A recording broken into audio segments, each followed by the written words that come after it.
நண்பர்கள் அனைவருக்கும் வணக்கம். இன்னைக்கு இந்த காணொலியில ஒரு அருமையான கதையை தான் நான் உங்களுக்காக கொண்டு வந்திருக்கேன். கான்பூர்ல ஒரு தம்பதி இருக்காங்க. அந்த தம்பதிக்கு தீபக், அர்ஜுன்னு 2 பசங்க இருக்காங்க. இல்ல தீபக்கு இவங்களுமே ஒரு பொண்ணை பார்த்து கல்யாணம் பண்ணி வைக்கிறாங்க. அந்த பொண்ணோட பேரு கிரண் அப்படின்றது. அந்த கிரணை கல்யாணம் பண்ணி வச்சதுல இருந்து இந்த குடும்பத்துக்கு ஏகப்பட்ட பிரச்சனை வருது. அதெல்லாம் என்ன பிரச்சனை அப்படின்றத இந்த கதையை முழுசா பார்த்து தெரிஞ்சுக்கோங்க. இந்த கதைக்குள்ள போறதுக்கு முன்னாடி நம்ம சேனலை இன்னும் சப்ஸ்கிரைப் பண்ணாம இருக்கீங்கன்னா கண்டிப்பா சப்ஸ்கிரைப் பண்ணி சப்போர்ட் பண்ணுங்க. அதே மாதிரி இந்த வீடியோக்கு ஒரு லைக் போட்டீங்கன்னா, அதே மாதிரி ஐ பண்ற ஆப்ஷனை கிளிக் பண்ணீங்கன்னா இன்னும் நிறைய பேர்கிட்ட இந்த கதை போய் சேரும். இப்ப நம்ம கதைக்குள்ள வந்துடலாம். நான் ஏற்கனவே சொன்ன மாதிரி கான்பூர்ல தான் இந்த கதை நடக்குது. ஒரு அம்மா அப்பா இருக்காங்க. அவங்களுக்கு 2 பசங்க, தீபக், அர்ஜுன். 2 பேரையும் படிப்பை மட்டும் தந்துடணும். அதாவது இவங்க கிட்ட சொத்துன்னு சேர்த்து வச்சதுக்கு பெருசா எதுவும் இல்லை. இவங்க இருக்கிற வீடு இவங்களுக்கு சொந்தமானது தான். ஆனா இன்னும் 2-3 இடத்த கூட வாங்கி போட்டுக்கலாம். ஆனா பசங்களுக்கு சரியான கல்வியை தந்துடணும் அப்படின்ற மாதிரி 2 பேருமே யோசிக்கிறாங்க. தீபக் ஆசைப்பட்டதா படிக்க வச்சிருப்பாங்க. அதே சமயம் 2வது பையன் அர்ஜுன் ஆசைப்பட்டதையும் படிக்க வச்சிருப்பாங்க. அதே மாதிரி பசங்களுமே ரொம்ப கெட்டிக்காரங்க. கரெக்டா படிச்சு அதுக்கேத்த மாதிரி வேலையும் பார்க்க ஆரம்பிச்சிடுறாங்க. 2 பேருமே ஓரளவுக்கு நல்லா சம்பாதிக்கிறாங்க. அதாவது அண்ணன் தீபக்கு ஓரளவுக்கு நல்லா சம்பாதிக்கிறாரு. தம்பியை பொறுத்த வரைக்கும் இப்ப சம்பாதிக்க ஆரம்பிக்கிறான். சரி, தீபக்கு சம்பாதிக்க ஆரம்பிச்சிட்டாரு. அதே மாதிரி கல்யாண வயசும் வந்துருச்சு. நம்ம கல்யாணத்தை பண்ணி வச்சிடலாம் அப்படின்ற மாதிரி நிறைய வரன்லாம் பார்த்துட்டு இருக்காங்க.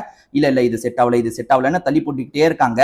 இப்போ ஒரு ஸ்டேஜ்ல கிரண் அப்படின்ற ஒரு பொண்ணை பார்க்கும்போது தீபக்குமே ரொம்ப பிடிச்சிருக்கு, எனக்கு பிடிச்சிருக்கு அப்படின்ற மாதிரி சொல்லிட்டாரு. அதே மாதிரி அந்த பொண்ணை பொறுத்த வரைக்கும் ரொம்ப நல்ல பொண்ணு மாதிரி தெரியுறாங்க. பரவாயில்ல, நம்ம பையனுக்கு கட்டி வச்சிடலாம், நல்லா இருக்கும் அப்படின்ற மாதிரி பேரண்ட்ஸுமே முடிவெடுக்கிறாங்க.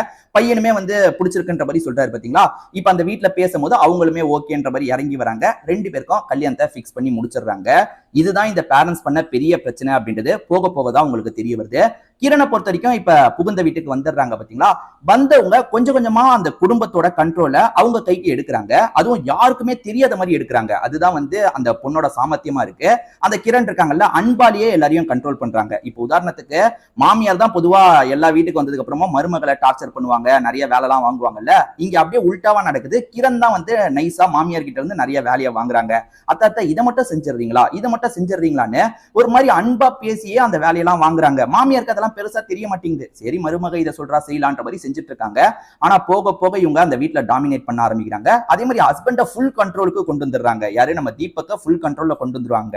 பேரண்ட்ஸ் சொல்றதான் தீபக்கு கேட்டிருப்பாரு. தீபக்கும் சரி அர்ஜுனும் சரி வீட்டோட செல்ல பசங்கன்னு சொல்லலாம். வீட்டுல பேரண்ட்ஸ் என்ன சொன்னாலும் சரி தட்டாம கேட்கறவங்களா இருப்பாங்க. ஆனா இப்ப கிரண் வந்ததுக்கு அப்புறம் கிரண் சொல்றதான் தீபக் செய்யறாரு. அதாவது அம்மா ஒண்ணு சொல்றாங்கன்னா, அதே மாதிரி ஒய்ஃப் ஒண்ணு சொல்றாங்கன்னா ஒய்ஃப் சொல்றதான் கேட்கிறாரு. இப்படியேதான் நாட்கள் ஓடிட்டு இருக்கு. இது பேரண்ட்ஸ்க்கு முதல்ல பெரிய பிரச்சனையா தெரியல. சரி, அவங்க வாழ்க்கை அவங்க விருப்பப்பட்ட மாதிரி வாழ்றாங்கன்னு யோசிக்கிறாங்க. போக போக இந்த பொண்ணு இருக்காங்கல்ல கிரண், அவங்க என்ன பண்றாங்கன்னா அர்ஜுனையும் அவங்க விருப்பத்துக்கு ஏத்த மாதிரி மாத்துறாங்க. அதாவது அர்ஜுனை பொறுத்த வரைக்கும் வேலையில அடுத்த லெவலுக்கு இப்படி போலான்னு யோசிக்கிறான். இல்ல நீ அடுத்த லெவலுக்கு ட்ரை பண்ணி இந்த வேலை போயிடுச்சுன்னா என்ன செய்வ, இதுலயே இருறா, அதுதான் உனக்கு நல்லது அப்படின்ற மாதிரி அட்வைஸ் பண்றாங்க. சரி, அண்ணி சொன்னா கரெக்டா தான் இருக்கும்ன்ற மாதிரி இவனுமே யோசிக்கிறான். இவனை பொறுத்த வரைக்கும் இங்க இருந்து அங்க போனா இன்னும் சம்பள உயர்வு கிடைக்கும்ன்ற மாதிரி யோசிச்சுதான் அந்த இடத்துக்கு போனோம்னு நினைக்கிறான். கிரணுக்கு இவன் நம்ம ஹஸ்பண்ட் அளவுக்கு சம்பாதிச்சிடக்கூடாது, இவன் கம்மியா தான் இருக்கணும்ன்ற மாதிரி உள்ளுக்குள்ள ஒரு பொறாம உணர்வு இருக்கு. அதுக்காக என்ன பண்றாங்கன்னா, இல்லடா நீ அந்த வேலைக்கு ட்ரை பண்ணும்போது இந்த வேலை போயிடுச்சுன்னா என்ன செய்வ அப்படின்ற மாதிரி கொஞ்சம் தப்பா கைட் பண்றாங்க. ஆனா அவனை பொறுத்த வரைக்கும் இவங்க நல்லதுக்கு தானே சொல்றாங்க அப்படின்ற மாதிரி சில விஷயங்கள் எல்லாம் பண்ணிட்டு இருக்கான்.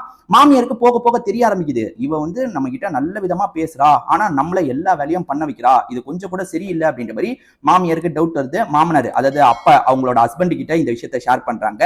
ஹஸ்பண்டுக்குமே ஆமா இவளோட நடவடிக்கை கொஞ்சம் கூட சரி கிடையாது, தீபக்கு இதை புரிய வைக்கலாம் அப்படின்னு நினைச்சேன், ஆனா நம்மளே சண்டே மூட்டி விடுற மாதிரி இருக்கும். தீபக்கா புரிஞ்சுப்பான், நம்ம பையன் புரிஞ்சுப்பான், அவகிட்ட பேசி அவளை மாத்திடுவான், ஒன்னும் பிரச்சனை இல்ல, நீயும் பையன் கிட்ட இதை பத்தி பேசாத அப்படின்ற மாதிரி ஒய்ஃப் கிட்ட சொல்றாரு.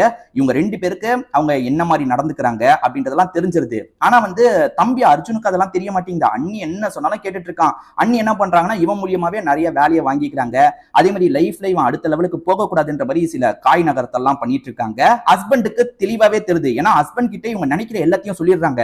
எங்க அவன் உங்களை விட நிறைய சம்பாரிச்சிட்டானா உங்களுக்கு இந்த வீட்டுல என்ன மரியாதை இருக்கும் அப்படின்ற மாதிரி ஹஸ்பண்ட் கிட்ட ஓப்பனாவே இவங்களோட பிளான் எல்லாத்தையும் சொல்றாங்க. ஹஸ்பண்டுக்கு உள்ளுக்குள்ள கஷ்டமா இருக்கு. என்னதான் நம்ம தம்பி தானே அப்படின்ற மாதிரி யோசிக்கிறாரு. ஆனா ஒய்ஃப் தான் ஃபுல்லா கண்ட்ரோல்ல எடுத்து வச்சிருக்காங்கல்ல.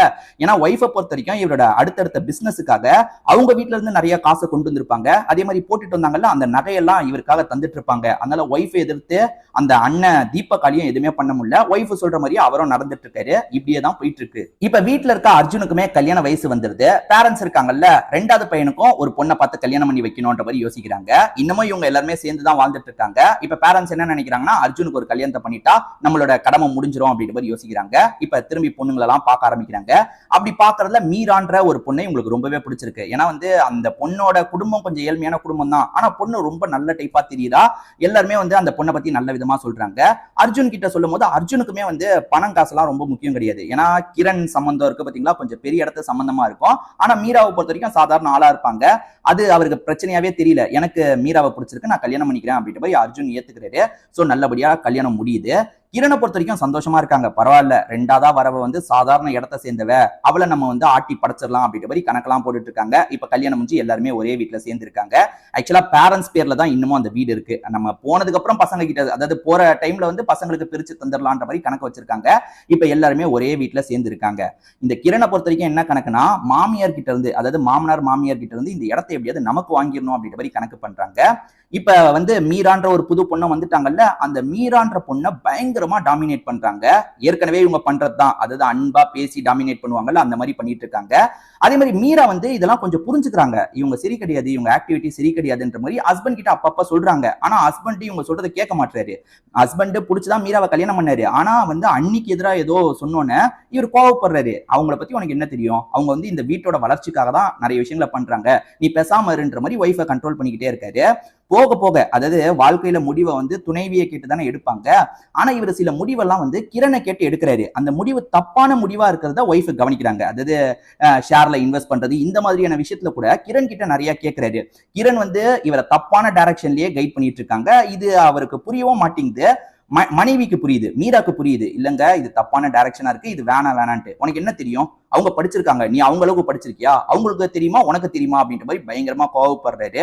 சோ கிரண் படிச்சிருக்காங்க, நல்லா வசதியா இருக்காங்க, அதெல்லாம் யூஸ் பண்ணி இந்த அர்ஜுனை பயங்கரமா ஏமாத்திட்டு இருக்காங்க. இதெல்லாம் மீராக்கு புரியுது இல்ல, மீராக்கோ இவங்க பயங்கரமா ஏமாத்துறாங்க, கண்ணிங்கா பேசுறாங்க அப்படின்றதெல்லாம் புரியுது. ஹஸ்பண்டுக்கு எவ்வளவோ எடுத்து சொல்றாங்க, ஹஸ்பண்ட் கேட்கவே மாட்டாரு. தேவையில்லாம நிறைய இடத்துல இன்வெஸ்ட் பண்றாரு, தப்பான இடத்துல இன்வெஸ்ட் பண்றாரு, நிறைய லாஸ் எல்லாம் போக போக சந்திக்க ஆரம்பிக்கிறாரு. அதே மாதிரி மீரா கூடயும் அடிக்கடி சண்டை வருது. ஏன்னா அவரு கிரண் சொல்றத, அதாவது கிரண் சொல்றதை கேட்கறதுனால மீரா கோவப்பட்டு பேசுறாங்கல்ல, இவர் பதிலுக்கு மீராவை திட்டுறாரு, ஒரு ஸ்டேஜ்ல அடிக்கிற மாதிரிலாம் வந்துடுறாரு. இவங்களுக்குள்ளேயும் பிரச்சனை எல்லாம் ஏற்படுதுல. ஒரு ஸ்டேஜ்ல மீரா இருக்காங்கல்ல, இதுக்கப்புறம் உங்க கூட சேர்ந்து என்னால வாழ முடியாது, நான் என்னோட பேரண்ட்ஸ் வீட்டுக்கே போயிடுறேன்ற மாதிரி கோச்சுக்கிட்டு போயிடுறாங்க.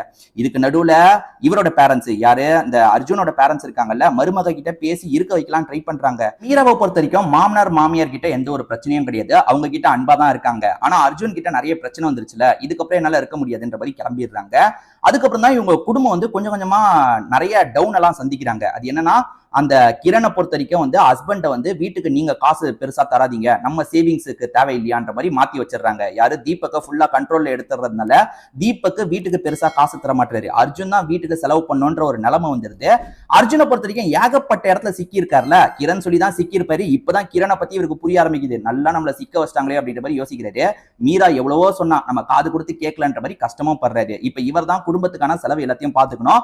ஆனா அந்த செலவுக்கான காசை இவரால தர முடியல, ஏகப்பட்ட பிரச்சனையில மாட்டிருக்காருல, தர முடியல.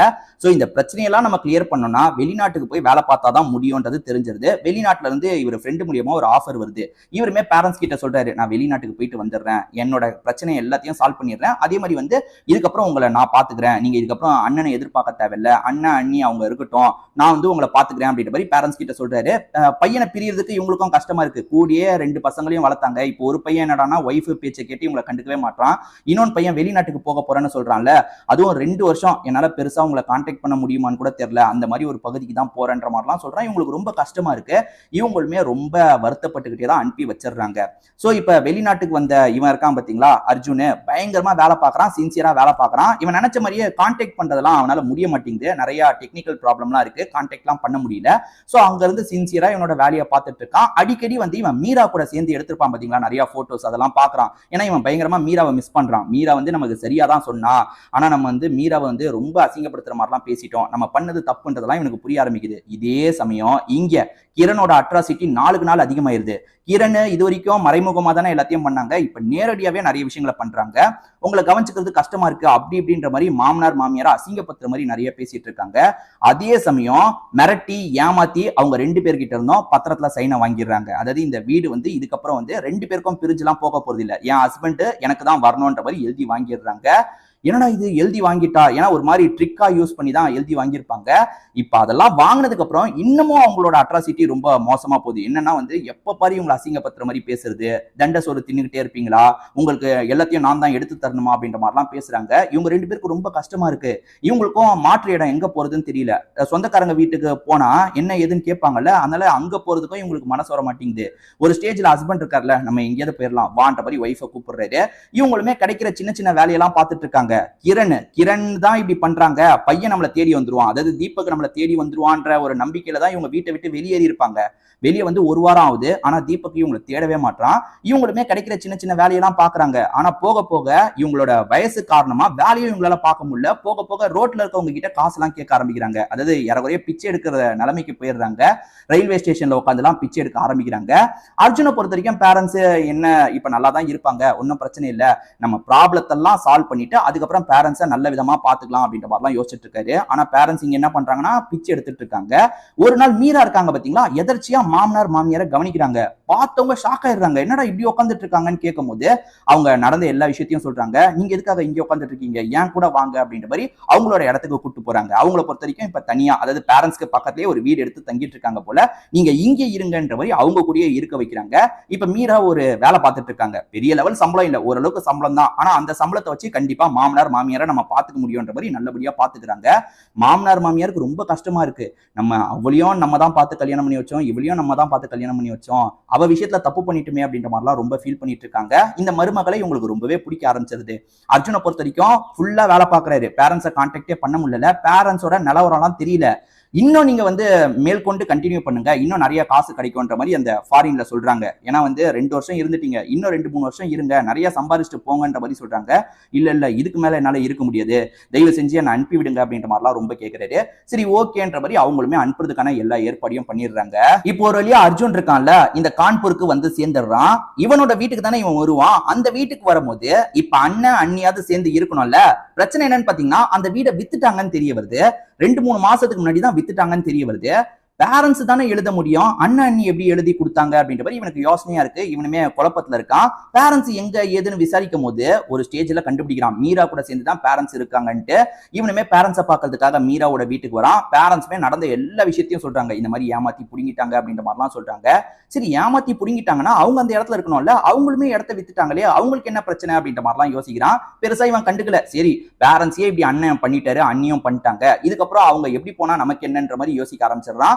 இப்ப மீரா வந்து ஹெல்ப் பண்ணிருக்கிறது தெரிஞ்சோன்னா மீரா கிட்ட இவன் பண்ண தப்புக்காகலாம் மன்னிப்பு கேட்கிறான். அதாவது இவனுக்கு ஒரு மாதிரி இருந்திருக்கும், எப்படா நம்ம இறங்கி போய் மன்னிப்பு கேட்கறது, அவ ஏத்துப்பாளா அப்படின்ற மாதிரிலாம் இவன் யோசிச்சிருப்பான். இப்ப பேரண்ட்ஸையும் நல்லபடியா பாத்துக்கிட்டாங்கல்ல, அதனால இவனுமே காலில் விழுந்து மன்னிப்புலாம் கேட்கிறான். மீராவும் பெருசா எடுத்துக்க மாட்டாங்க. நான் எவ்வளவு சொன்னேன், நீங்க புரிஞ்சிருக்கலாம்ல, புரிஞ்சிருந்தா இந்த பிரச்சனை எல்லாம் வந்திருக்காதுல்ல அப்படின்ற மாதிரிலாம் சொல்றாங்க. தப்பு பண்ணிட்டேன்ற மாதிரி இவரும் ஃபீல் பண்ணிட்டாரு. இவர் சம்பாரிச்சுட்டு வந்தாரு பாத்தீங்களா, அந்த காசு மூலியமா ஏற்கனவே இவர் வாங்கி வச்ச கடன் எல்லாம் கிளியர் பண்ணிடுறாரு. இதை தாண்டியும் கொஞ்சம் காசு இருக்கு, அது மூலியமா இவங்க எல்லாருமே சேர்ந்து ஒரு இடத்துல இருக்க ஆரம்பிக்கிறாங்க. இப்படியே இவங்க வாழ்க்கை போயிட்டு இருக்கு. போக போக தான் அண்ணனோட நலமையை பத்தி தெரிய வருது. அண்ணனை பொறுத்த வரைக்கும் அண்ணி பேச்சை கேட்டு நிறைய விஷயங்களை பண்ணாரு பாத்தீங்களா. அண்ணியை பொறுத்த வரைக்கும் மற்றவங்களுக்கு தான் தப்பான ஐடியாவை கொடுப்பாங்க, அவங்க சரியான ஐடியாவை தான் யூஸ் பண்ணுவாங்க. அப்படி சரியான ஐடியாவை யூஸ் பண்ணி கூட எதிர்பாராத விதமா நிறைய லாஸ் எல்லாம் ஏற்பட்டுருது. இவங்க நகை போயிருது, அதே மாதிரி ஹஸ்பண்டுக்கு நிரந்தர வருமானம் இல்லாம போயிருது, ஏகப்பட்ட கடன்ல மாட்டிடுறாங்க. அதே மாதிரி வந்து அந்த கிரண் பேரண்ட்ஸ் கொஞ்சம் வசதி தானே, அவங்க கிட்ட கேட்டு நிறைய வாங்கியிருப்பாங்க, இதுக்கு மேல தர முடியாதுன்ற மாதிரி அவங்க வீட்டை சேர்ந்தவங்க சொல்லிடுறாங்க, அதாவது பேரண்ட்ஸே சொல்லிடுறாங்க. இப்ப ரொம்ப கஷ்டத்துக்கு போனவங்களுக்கு என்ன பண்றதுனே தெரிய மாட்டேங்குது. இவ்வளவு நாள் தீபக் ஃபேமிலி என்ன ஆச்சுன்றத கண்டுக்காம தானே இருந்தாரு. ஆனா இப்ப தீபக்கே ஃபேமிலியை தேடி வந்துடுறாரு, கூட கிரணம் வந்திருக்காங்க. 2 பேருமே எப்படி இவங்க மூஞ்சில முழிக்கிறது அப்படின்ற மாதிரி தான் பார்த்துட்டு இருக்காங்க. இப்ப இவங்களுமே என்னதான் நடந்ததுன்னு கேட்கும் போது இவங்க எல்லா காசையும் இழந்துட்டாங்கன்னு தெரிய வருது. அவ்வளவு காசை இழந்துட்டீங்களா அப்படின்ற மாதிரி கேட்கிற இவங்களுக்கே ஆச்சரியமா இருக்கு. ஆமா இந்த இடத்துல இவ்வளவு லாஸ் ஆச்சு, அந்த இடத்துல அவ்வளவு லாஸ் ஆச்சு அப்படின்ற மாதிரி ஃபீலிங் எல்லாம் பேசுறாங்க. இவங்க எல்லாருக்குமே வந்து பயங்கர கோவம் இருக்கு அவங்க மேல, அவங்க 2 பேர் மேல பயங்கர கோவம் இருக்கு. ஆனா அவங்க அவ்வளவு கஷ்டப்பட்டு பேசும்போது இந்த சிச்சுவேஷனை யூஸ் பண்ணி நம்ம பழி வாங்கணுமா அப்படின்ற மாதிரி யோசிக்கிறாங்க. சரி இவங்களை மன்னிச்சிடலாம் அப்படின்ற மாதிரி அவங்க 2 பேரையும் மன்னிச்சிடுறாங்க. இப்ப அவங்க 2 பேரு கடன் பிரச்சனையெல்லாம் அடைக்கிறதுக்கு எல்லாத்தையும் வித்துட்டாங்க பாத்தீங்களா, இப்ப ஜீரோல இருக்காங்க. சரி ஒன்னும் பிரச்சனை இல்ல, திரும்பி நம்ம ஸ்டார்ட் பண்ணலாம் அப்படின்ற மாதிரி இவங்க வந்து கொஞ்சம் சப்போர்ட் எல்லாம் பண்ண ஆரம்பிக்கிறாங்க. அவங்க 2 பேரையும் திரும்பி ஓரளவுக்கு நார்மல் நிலைமைக்கு வர வைக்கிறதுக்கான ஏற்பாடு எல்லாத்தையும் பண்றாங்க. கிரணுமே வந்து நம்ம எவ்வளவு பண்ணிருக்கோம், இவங்களை எவ்வளவு ஏமாத்திருக்கோம், அதை அதை தாண்டியும் நமக்காக இவ்வளவு உதவி பண்றாங்களே அப்படின்ற மாதிரி கிரண் கிட்டயும் நிறைய மாற்றத்தை பார்க்க முடியுது. கிரண் முன்னாடி பண்ணுவாங்கல்ல, அது எதுவுமே இப்ப பண்றது இல்ல. ஒரு அமைதியான மருமகளா மாறுறாங்க. அதே மாதிரி இதுக்கப்புறம் நம்ம ஒழுங்கா இருக்கணும், இதுக்கப்புறமாவது ஒரு நல்ல லைஃபை வாழணும் அப்படின்ற மாதிரிலாம் யோசிக்கிறாங்க. கிரண் கிட்ட மாற்றத்தை இவங்களுமே பாக்குறாங்கல்ல, கொஞ்சம் நிம்மதியா இருக்கு. இப்ப இவங்க எல்லாருமே திரும்பி சேர்ந்து வாழ ஆரம்பிக்கிறாங்க. இதோடயே இந்த கதை முடியுது. கண்டிப்பா இந்த கதை உங்க எல்லாருக்குமே பிடிச்சிருக்கும்னு நினைக்கிறேன். இந்த கதை உங்களுக்கு பிடிச்சிருந்ததுன்னா நம்ம சேனலை கண்டிப்பா சப்ஸ்கிரைப் பண்ணி வச்சுக்கோங்க. அதே மாதிரி ஐப்ன்ற ஒரு ஆப்ஷன் இருக்கும், முடிஞ்சா அதையும் கிளிக் பண்ணி சப்போர்ட் பண்ணுங்க. திரும்பி வேற ஒரு வீடியோல நம்ம பார்க்கலாம். நன்றி, வணக்கம்.